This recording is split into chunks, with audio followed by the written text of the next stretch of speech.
بعد تألق نجومنا العرب في المونديال كل الفرق الأوروبية عاوزة تنافس عليهم، ومين ممكن ياخد ده ومين ممكن ياخد ده، لا ده تألق ده أحسن.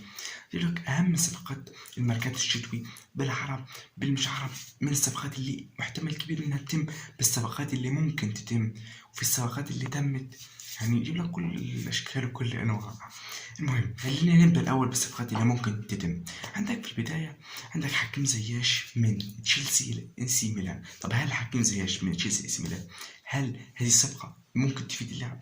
من وجهة نظري لاعب حكيم زياش أنا من اتفرجت عليه موسمين مع تشيلسي، اللاعب ده مش لاعب بيحب يلعب تحت ضغط، مش تحت ضغط كنادي، لا تحت ضغط كدوري.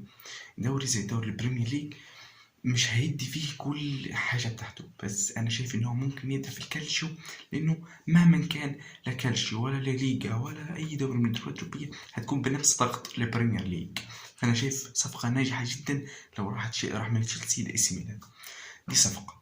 طيب صفقة ابننا المصري عمر مرموش من إي سي ميلان بتقرب جدا بتقرب جدا بتقرب جدا، وصفقة مفيدة مفيدة مفيدة مفيدة للاعب.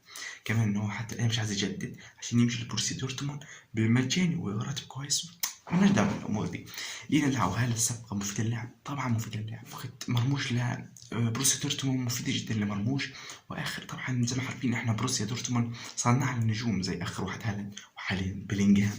طب بالمناسبة إنه بيلينغهام في احتمال كبير جدا إنه بيلينغهام يمضي مع ريال مدريد حاليا ويروح لهم في الصيف زي البرازيلي. نروح على الصعيد العربي، وناحي ممكن يروح يا إما إشبيليا يا إما ليدز يونايتد. مين الأقرب؟ أنا من وجهة نظري ليدز يونايتد عرض له 25 مليون وإشبيليا عرض 19 مليون. ده في الليجا وده في البريمير ليج، ده فريق معاه فلوس وده فريق معاش فلوس، دي من كل النواحي، من ناحية الفلوس من ناحية المكان من ناحية الدوري من ناحية الإعلام. أنا من وجهة نظري ليدز يونايتد أقرب والأحسن، الأقرب والأحسن. برضه على الصعيد العربي سفيان مرابط اللي أبدع وأبدع وأمتع وأمتع في كأس عالم قطر 2022 مع منتخب المغرب، ووصوله إلى نص النهائي ولعبوا مباراة الثالث والرابع. 75% إنه لاعب يروح من فورنتينا لتوتنهام، والصفقة مفيدة جدا، وتوتنهام هيمشي وهيبقى في ميكس بينهم وبين مرابط. لاعب تقيل والنادي تحس ان هم راكبين مع بعض، يعني الاثنين هيعملوا كيمياء بينهم.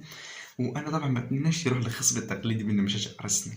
وعلى مناسبة ارسنال خليني اقول لك ايه ردة فعل جمهور ارسنال من مدرك اللي راح تشيلسي. بص انا كشخص مشجع لنادي ارسنال بوجه رسالة لاي حد بيحب المدفعجية مشجع لارسنال.